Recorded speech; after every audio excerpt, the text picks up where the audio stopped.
The French riots have caused incredible damage, requiring 45,000 police to be deployed to try to keep a lid on the unrest that has caused mayhem well beyond Paris. More than 5,500 cars have been torched, more than 1,000 private properties burnt down or damaged.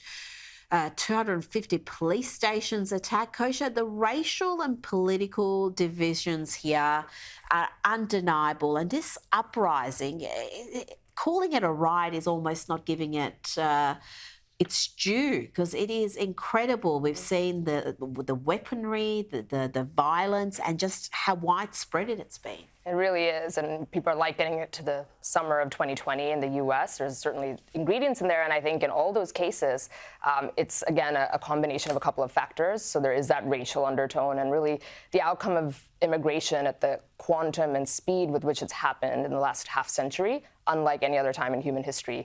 Doesn't mean individual people or groups are bad, but it just makes it very difficult for society to run, and it's sort of like this pressure cooker that can happen. When something like this happens, it just triggers all sorts of unrest. And then the other issue, I think, also is just this reduction in law and order everywhere around that. And you put those two things together, and we're just sort of all living on the edge of a fuse right now, which is scary.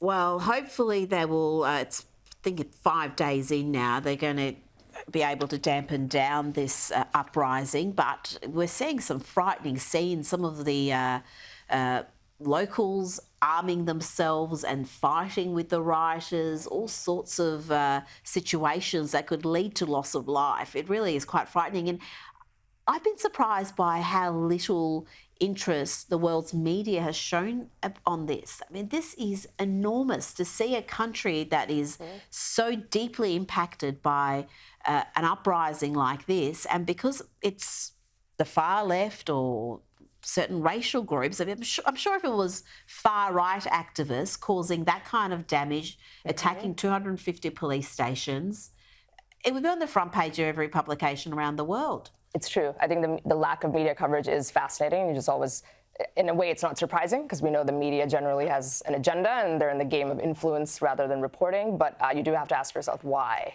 this isn't being covered.